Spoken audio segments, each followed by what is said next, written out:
Ibu-ibu, wah ibu semuanya sudah rapi ya, sudah pakai name tag-nya.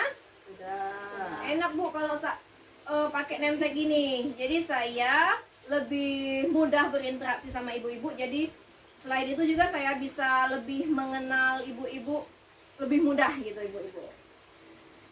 Assalamualaikum warahmatullahi wabarakatuh. Waalaikumsalam warahmatullahi wabarakatuh. Semangat pagi. Pagi. Kurang semangat Bu, kan ini masih pagi-pagi nih. Semangat pagi. Pagi. Iya, semangat Bu. Udah sarapan kan Bu di rumah? Ya. Sudah. Sudah pamitan belum Bu tadi sama suami? Sudah. Tidak punya suami. Meninggal. Ibu udah meninggal suaminya Bu ya? Kalau boleh tahu. Kalau boleh tahu kemarin suaminya meninggal umur berapa Bu? 60. 60, udah termasuk lansia juga ya? Ibu-ibu tahu nggak Bu? Sebenarnya lansia itu siapa Bu? Seperti apa lansia itu? Lanjut usia. Ya. Orang tua ya, orang tua. Jadi orang yang lebih tua. Jadi gini Bu, di rumah ibu-ibu itu kan nggak tinggal sendirian ya, ada komponen-komponen lainnya. Nah, di rumah tinggal sama siapa aja Bu? Sama orang tua. Orang tua ya. Mertua. Ya. Orang tua, mertua. Kalau anak-anak berarti manggilnya kakek, nenek gitu ya. Ya. Itu mereka ada di mana aja Bu? Di rumah kan, di tetangga-tetangga pasti ada ya.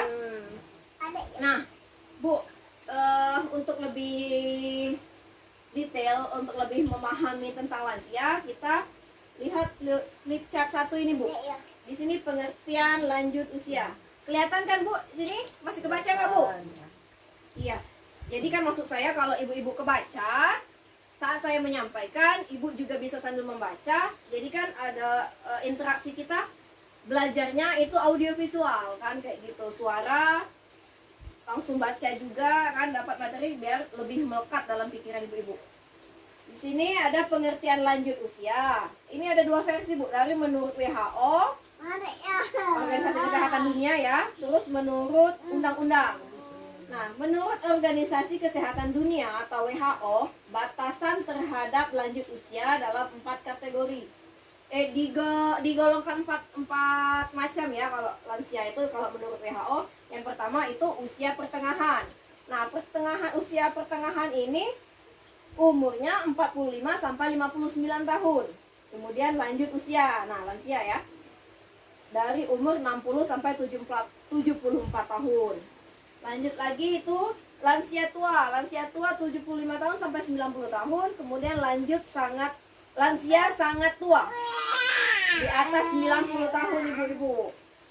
Nah, kalau menurut undang-undang, ini versi undang-undang Undang-Undang nomor 13 tahun 98 pasal 1 ada ayat 3, ayat 2, ayat 3 dan ayat 4 ya. Kalau menurut ayat 2, lanjut usia itu adalah seseorang yang telah mencapai usia di atas 60 tahun dengan catatan lansia yang mendapat bantuan PKH usia 70 tahun ke atas. Ingat Bu ya, perlu digarisbawahi bahwa yang tergolong komponen PKH yang dikategorikan lansia itu lansia yang 70 tahun ke atas. Kalau masih bawah 70 umurnya berarti belum tergolong belum dikategorikan sebagai komponen dalam ART PKH kita ya.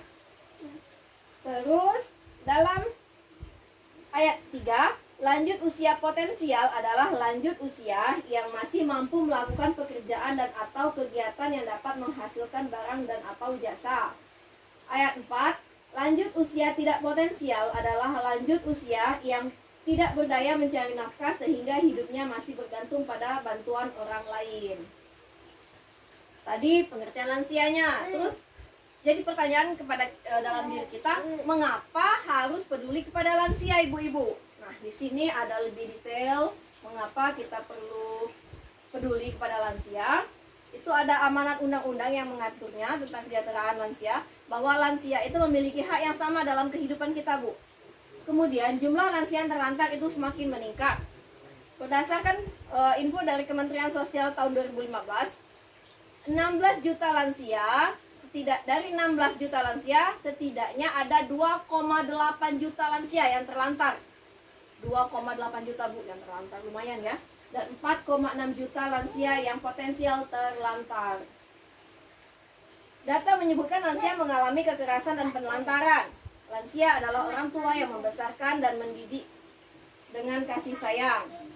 Kemudian, nah ini Bu, ada poin penting di sini, ada poin menarik bahwa lansia adalah potret kita di masa yang akan datang. Kebayangkan kalau kita nanti udah tua, gimana? Jadi seenggak-enggaknya membuat kita berpikir gimana kita harus peduli pada lansia, karena sebenarnya lansia itu adalah potret kita di masa yang akan datang.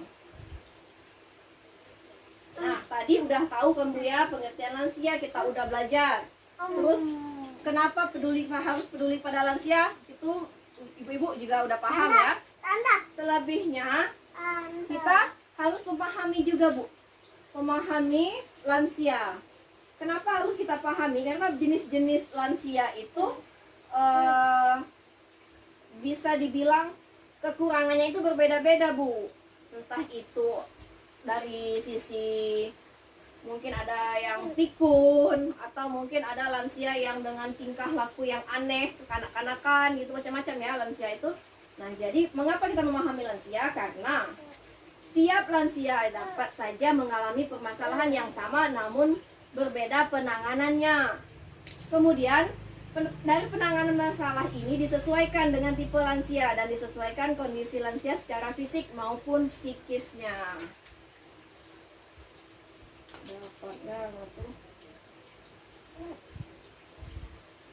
Lanjut, kita belajar lagi tentang peningkatan kualitas kesejahteraan lansia.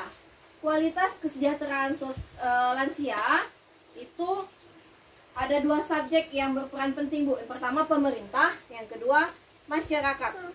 Jadi peran pemerintah bisa kita lihat bahwa dalam untuk mensejahterakan lansia itu bisa berperan, dan pemerintah ya, dari sisi pemerintah itu bisa membuat kemudahan bagi lansia dalam menggunakan fasilitas umum, memberikan pelayanan khusus bagi lansia di puskesmas.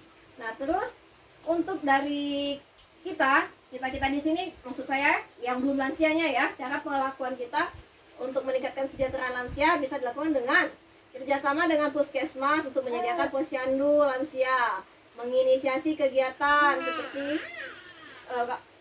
seperti rekreasi, menggalang pertemuan lansia, pengajian atau kebaktian dan lain sebagainya. Jadi Bu, nggak hanya peran pemerintah ya untuk meningkatkan kualitas kesejahteraan lansia itu, dari kita sebagai masyarakat juga harus berperan aktif. Bu, sebelum kita tutup ya pertemuan kita, saya mau menunjukkan dulu, ini ada sebuah video, bisa dibilang video berisi bait-bait puisi diiringi instrumen juga. Ibu-ibu ada yang bersedia nggak untuk membacakan puisi ini Bu? Mau ya Bu ya? Oke. Nanti yang lainnya tolong pahami dulu Bu ya, tolong simak dulu kata per kata dari bait puisi yang nanti akan dibacakan sama Ibu, siapa tadi? Ibu Zizi ya. Oke. Silakan Bu. Terima kasih Bu Zizi sudah membacakan puisinya. Merinding nggak Bu tadi baca puisinya? Terharu nggak Bu? Iya, terharu. Apa Bu yang dilihat dari puisi tadi? Perjuangan orang tua itu gimana ya?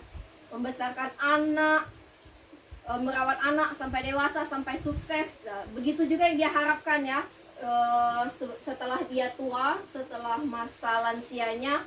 Begitu juga ini harapannya agar si anak itu memperlakukannya bagaimana, membalas jasanya dari kecil, dari hamil, membesarkannya hingga dewasa. Jadi intinya bisa saya simpulkan bahwa lansia itu bukan beban Bu. Ingat Bu ya, lansia itu bukan beban.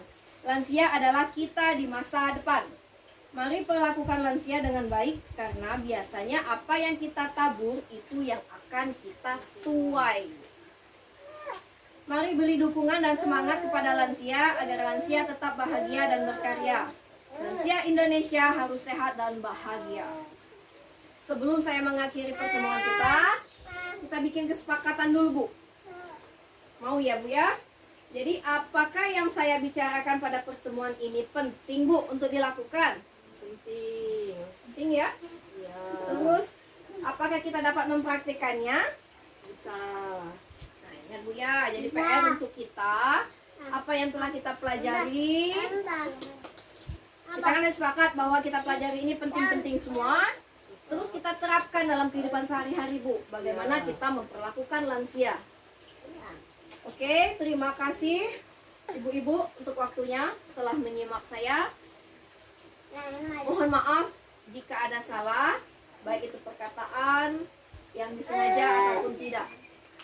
Akhirnya saya tutup dengan wassalamualaikum warahmatullahi wabarakatuh. Waalaikumsalam warahmatullahi wabarakatuh.